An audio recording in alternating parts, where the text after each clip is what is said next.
به نام یگانه آفریدگار نور و عشق، درود بر تو که بهترینی و لایق عالی ترین و زیباترین زندگی.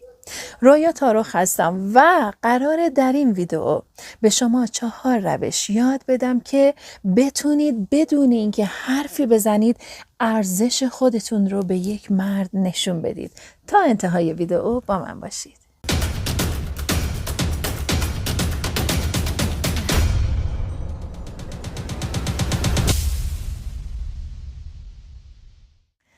در عصر مدرن، در جامعه امروزی ما، خودتون میدونید که خب به خاطر وجود صنعت مد و زیبایی خیلی از عزیزان ممکنه برن سمت حالا جراحی های پلاستیک، جراحی های زیبایی، حالا چه برای بدن باشه و چه برای صورت باشه، به خاطر اینکه بخوان ظاهر خودشون رو زیباتر و آراسته تر کنن و به نوعی به جذابیت خودشون بیفزاین. اما داریم افرادی رو که با وجود اینکه این هم به خودشون میرسن، نمیتونن اون نهایت ارزش خودشون رو، اون ارزشمندی خودشون رو به طرف مقابل نشون بدن. چرا؟ چون راهکار ارزش دادن به خودشون و ارزشمند نشون دادن خودشون رو بلد نیستن. و اولین کاری که باید انجام بدید، من یک کنترل، صبر کنید کنترل رو بیارم. این کنترل رو میبینید داخلش باتریه. اگر من باتری رو در بیارم کنترل کار نمیکنه و اگر باتری شارژش خالی بشه کنترل کار نمیکنه. یعنی چی؟ یعنی زمانی که باتری شارژ داشته باشه این کنترل کار میکنه و اگر نداشته باشه کار نمیکنه. چه ربطی داره؟ خودتون رو شارژ کنید. شما زمانی که شارژ داشته باشی میتونی نور بدی، زمانی که شارژ داشته باشی میتونی کاری کنی که اون جذابیت درونی تو دیده بشه، اون ارزش درونی تو دیده بشه. زمانی که شارژ داشته باشی انرژی بالایی داری. اما چجوری رویا خودمون رو شارژ کنیم؟ خب راه‌های مختلفی برای شارژ کردن وجود داره. یکی از راه‌ها مراقبه و مدیتیشنه که اصلا به شکل‌های مختلف توی ویدیوهای مختلف همیشه من گفتم که سعی کنید مراقبه و مدیتیشن انجام بدید. شما از معجزه مراقبه و مدیتیشن تا انجامش ندید مطلع نمیشید و عزیزانی که مراقبه و مدیتیشن انجام میدن میدونن که چقدر تاثیرگذار هست روی روح و جسم انسان. پس مراقبه و مدیتیشن انجام بدید. به طبیعت برید. طبیعت انرژی خیلی زیادی به شما میده، انرژی وجود شما رو شارژ میکنه. به طبیعت برید و این انرژی رو از طبیعت دریافت کنید.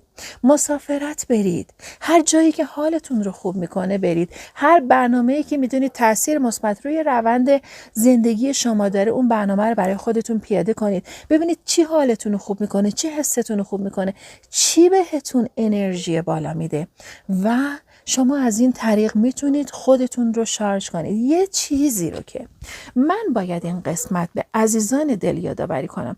بعضی از عزیزان شاید براشون این سوال پیش بیاد، خب رویا این چه ربطی به این داره که ما بخوایم ارزش خودمون رو به طرف مقابل نشون بدیم؟ ببینید شما زمانی که انرژیتون تحلیل بره، سطح انرژیتون پایین بیاد، چه اتفاقی براتون میفته؟ ناخودآگاه میخواید این انرژی رو از طریق طرف مقابلتون دریافت کنید، در حالی که خودتون این انرژی رو دادید به طرف مقابلتون به خاطر اینکه دوستش داشتید، به خاطر اینکه مدام سعی میکردید براش وقت بذارید و حتی خیلی وقتها خودتون رو نادیده میگیرید. برای چی؟ برای اینکه بخواین یه جورایی طرف مقابلتون رو شارژ کنید. خودتونم نمیدونید. مثلا دیدید من میگید که من خیلی دلم میخواد طرف مقابلم حالش خوب باشه، طرف مقابلم شاد باشه، اصلا شادی اون باعث شادی منه. راه دور نمیریم من رویا یک نفر. من خودم آدمی بودم که توی رابطم همیشه یه جورایی یه وقتا احساس میکردم هر کاری کنم که طرف مقابلم خوشحال باشه خودم هم خوشحال میشم، ولی بعدها نگاه کردم دیدم پس خودم چی؟ خودم چه اتفاقی برام افتاد؟ حالا این چه ربطی به ارزش دادن به شما میشه؟ شما زمانی که سطح انرژیت میاد پایین و شارژ نشدی، تحلیل رفته و یکی دیگه از کارهایی که باید بهتون بگم خیلی مراقبش باشید، این که بعضیا فکر میکنن بیش از حد از خودشون بزنن، از خودشون بگذرن، طرف مقابلشون رو شارژ کنن، باعث خوشحالیش میشن و باعث میشه که طرف مقابلشون رو حفظ کنن. اما کاملا دارید اشتباه میکنید. شما همزمان که داری ظرف خودت رو پر میکنی، ظرف طرفت رو پر کن. اما زمانی که میای همه خودت رو خالی میکنی، اون پر میشه و شما خالی میشی. توی ویدیوهای قبل گفتم. و چی میشه که شما بی‌ارزش میشی؟ خب دیگه تو اومدی پایین، شارژت خالی شد، انرژیت اومد پایین، تحلیل رفت، طرف مقابلت رو کشیدی بالا و وقتی که سطح انرژی طرف مقابلت بالا رفته، تو ناخودآگاه بهش خیلی چیزها رو تغذیه کردی، خیلی چیزها رو بهش تزریق کردی. همه این انرژیایی که بهش دادی حالا دنبال این هستی که به دستش بیاری، بهش توجه میکنی، بهش عشق می‌ورزی، دلت میخواد اونم اون کارا رو بکنه. اما تو متوجه نیستی که داری خودت خالی میشی و یه جورایی این جذابیت از بین میره. میری سمت طرف مقابلت به شکل‌های مختلف، میخوای این انرژی رو دریافت کنی. گاهی وقتا احساس کمبود میکنی، سطح ارتعاشت میاد پایین و طرف مقابلت میفهمه که تو داره اعتماد به نفست میاد پایین و بعد چی میشه؟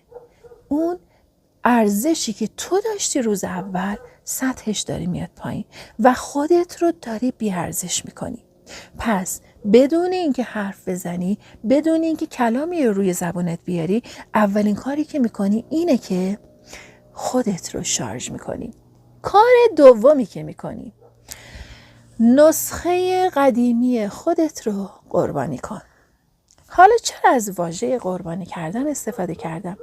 دیدید زمانی که میخوان یک چیزی رو، مثلا از من خودم 100% مخالف قربانی کردن حیوانم و همیشه میگم درختی بکارید که رشدش اصلا خیلی برکت‌های دیگه توی زندگی ما داره، اما حالا وارد این مباحث نمیشم. زمانی چیزی رو قربانی میکنن برای اینکه دریافت کنن سلامتی و خیلی چیزهای دیگه، یک سری چیزهای دیگه رو مثلا میخوان به دست بیارن، حالا میگن یا قربانی کردن یا عقیقه کردن و خیلی چیزهای دیگه. اما چه ربطی به قربانی کردن خودت داره؟ خود قدیمیت رو قربانی میکنی. یعنی چی؟ یعنی میای به خودت میگی مثلا رویا، هر روز باید یک پله بالاتر باشی. هر روز به آموخته های تو باید افزوده شده باشه. آموخته های تو بیشتر باشه و زمانی که تو اینجوری باشی، این بها رو به خودت بدی، این ارزش رو به خودت بدی، عزیزای دلم، اون خود منفیت رو، اون خود قدیمیت رو قربانی کنی و دست پیدا کنی به چیزهای جدید، اجازه ورود به انرژی های مثبت به زندگیت میدی، به اتفاقات مثبت به زندگیت میدی. و وقتی که اینجور رفتار کنی، طرف مقابلت ببینه هر روز یک چیز جدید داره یاد میگیره، هر روز داره پیشرفت میکنه، هر روز از سطح آگاهیش داره بالاتر میره، مدام مثلا در حال کتاب خوندن، در حال یادگیری و خیلی چیزهای دیگه. و همین باعث میشه که تو ارزشت رو به طرف مقابلت نشون بدی و طرف مقابلت پیش خودش برمیگرده میگه که این آدم برای خودش ارزش قائله، برای وجود خودش ارزش قائله و داره وقت میذاره برای خودش و مثلا مثل قدیم رفتار نمیکنه، روز به روز داره تغییر میکنه و اما تغییراتش مثبته، روز به روز پیشرفت مثبتی داره و همینه که ارزش و بهای تو رو برای طرف مقابلت حفظ میکنه و بهش نشون میده. مورد سوم که خیلی خیلی خیلی این مورد مهمه عزیزای دلم، ببینید شما باید به یک راحتی تکامل یافته برسید. این یعنی چی؟ نگاه کنید، رها باشید از افکار منفی که میاد مثل نشخوار ذهنی توی ذهن شما میشینه توی رابطتون. یعنی چی رویا؟ این دوتا مورد آخر من یه جورایی به هم ربط میدم. مورد سومی که دارم میگم یعنی این که مثلا توی جمعی میری، توی اون جمع هستی، بعد یه دفعه یه خانومی رو میبینی، حالا خیلی موقر خانوم، لوند و جذابیت داره، اما یه دفعه حس میکنی که طرف مقابلت یک کمی داره شیطنت میکنه و ببینید ما نگاه میکنیم، ما میبینیم، من خودم من رویا ممکنه شخصی رو ببینم زیبایی داشته باشه، خب از زیباییش خوشم میاد، به به زیباست، اما نوع نگاه ها فرق داره. یه جا میبینی طرف مقابلت هی ذره ذره داره رو اون شخص ممکنه بخواد کنجکاو شه. تو باید چه کار کنی؟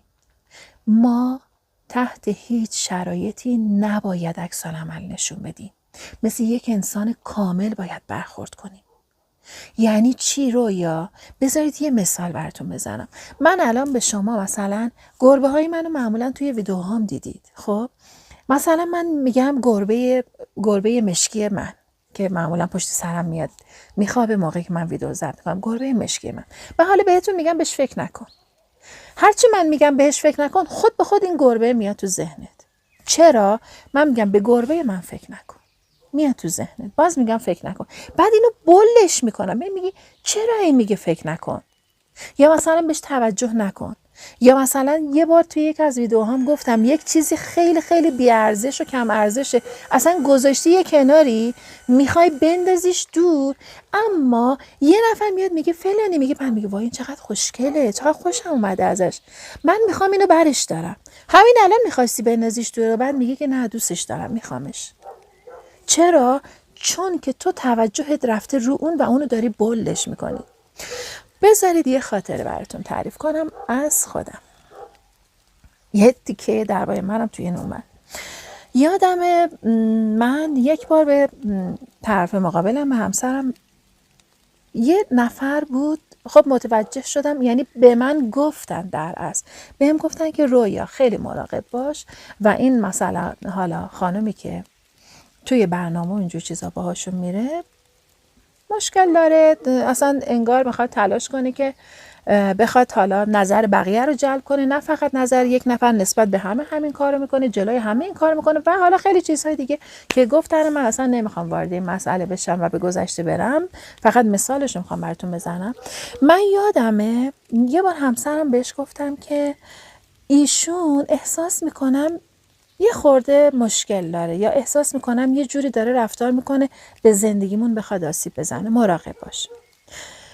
باورتون نمیشه اولین باری که من بهش گفتم خندید، سر منو بوسید، پیشونیمو بوسید، گفت قربونت برم رویا یک تار موی تو نمیشه، آخه این کجا تو کجا، اصلا این آدم نمیدونه، اصلا این آدم نمیدونم.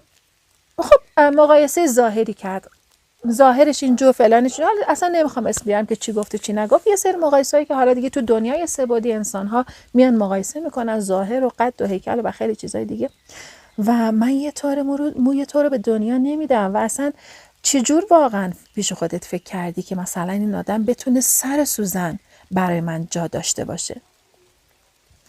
و همسر من هر وقت حرف میزد مطمئن بودم که راست میگه، یعنی تو چشمش که نگاه میکردم، زمانی که اگر احساس میکردم بخواد دروغ بگه یا چیزی رو پنهون کنه، کاملا میفهمیدم. وقتی که اینجوری به من گفت، خب گفتم اوکی باشه، چون واقعا هم حقیقت رو مثلا داشت میگفت. و اما بعدها باز با تحریک هایی که از چند جای مختلف و یک سری مسائلی که پیش اومد، ذهن من روی این آدم هی تحریک شد، این مشکل داره، این فلانه. ببینید کم ارزشترین و بی ارزشترین آدم رو شاید میتونم بگم برای همسرم بلش کردم و این اشتباه از من بود. چرا؟ چون که من مثل یک آدم بالغ با فکر کامل رفتار نکردم، چون که من فراموش کردم که خودم چقدر ارزشمندم. چرا حالا میام مثلا اصلا بگن و خیلی چیزهای دیگه، خب من خیالم راحته، من خودم انقدر ارزش دارم، انقدر اینجورم، انقدر فلانم. اما اون لحظه اون حسای ناامنی، حالا خیلی حسایی که درون تو رخ نمیکنه با حرف دیگران، با رفتار دیگران، این باعث شد که من این عکس‌العمل رو نشون بدم. و الان برمیگرده به همین قسمت 3. زمانی که به طرف مقابلت بگی حواست هم خیلی، چشات خیلی میدوه ها، یا داری شیطونی میکنی، یا فلانی نگاه کن داره جلوی تو فلان رفتار رو میکنه ها، یا نمیدونم فلانی فلان مشکل رو داره ها، جلوی مثلا مردها همش داره این کار رو میکنه ها. ببین حتی اگر این آدم حواسش نباشه تو کل حواسش رو میبری سمتش. پس مورد سوم، میخوای ارزشت رو نشون بدی، هر جا توی هر جمعی رفتی، هر رفتاری، حتی اگر از آقای از خانم، از همون خانم فرقی نداره، از همون جنس مخالف دیدی، هم جنس خودت دیدی، تحت هیچ شرایطی عکس العمل نشون نده. تو خودت انقدر ارزش داری، تو خودت انقدر جذابیت داری، تو خودت مثل یه الماس داری کنارش میدرخشی و رابطه تو انقدر ارزشمنده که نخوای عکس العمل روی کسی نشون بدی و زومم نکن. خیلی راحت چشمتو ببند، اهمیت نده، بی تفاوت و به طرف مقابلت اعتماد کن. و مورد چهارم، مورد آخر، آزاد و رها باشید. رها باش، راحت زندگی کن، درگیر همه چیزهای مادی و مسائل دنیای سه‌بعدی نشو. زمانی که مدام خودت رو یا درگیر بچه میکنی، یا درگیر همسر میکنی، درگیر پارتنر میکنی، درگیر آینده میکنی، درگیر گذشته میکنی، هیچ چیزی رو رها نمیکنی، این باعث میشه که سطح ارتعاش ها و فرکانس های وجودی تو به مرور بیاد پایین و وقتی که سطح ارتعاش و فرکانس وجود تو میاد پایین، خود به خود طرف مقابلت احساس میکنی که تو عزت نفس و اعتماد به نفس نداری. اما زمانی که آزاد و رها باشی، یک کتاب هست که بهتون پیشنهاد میکنم، البته اسم کتاب حالا به شکل دیگه هست، من اونجوری اسم نمیارم، میگن هنر رندانه به چپ گرفتن. کتاب جالبیه، خیلی نکات خوبی رو میگه و تو یه جاهایی واقعا باید بی خیال باشی، خونسرد باشی، رها باشی، رها کنید. هر چیزی رو که بهش دو دستی بچسبی لهش میکنی. یه پرنده رو موقعی که محکم میگیری تو دستت لهش میکنی، موقعی هم که خیلی بیش از حد بی خیالش میشی از دستش میدی. اما باید مراقبش باشی با عشق. یعنی چی؟ یعنی از آرزوهات محافظت کن، مراقبت کن. آرزوهات، خواستهات برات مهم باشن، اما خواستت رو در این حال رها کن و همین باعث میشه که تو ارزشت رو به طرفت نشون بدی. میگه نگاه درگیر هیچ چیزی نیست، خودش رو آزار نمیده، چقدر ریلکسه. و بعد این آدم مدام همینجوری تو این وضعیت شیفتگی نسبت به تو میمونه و تو ارزش و بهای خودت رو با این رفتارهات به طرف مقابلت نشون میدی. عزیزای دلم، این 4 مورد فوق‌العاده مهم بود و وقتی که این نکات رو توی رابطتون رعایت کنید، بدون اینکه حرف بزنی ارزشت رو به طرف مقابلت و به پارتنرت با احترام نشون میدی. دوستای خوبم، همراهای عزیزم، اول اینکه مرسی که هستید کنارم و چقدر خوبه که دارمتون. حضور شما باعث میشه که من با عشق این ویدیوها رو ضبط کنم و در نهایت با عشق و با همه وجودم بهت میگم که یادت نره خیلی دوست دارم. یا حق، خدا نگهدار.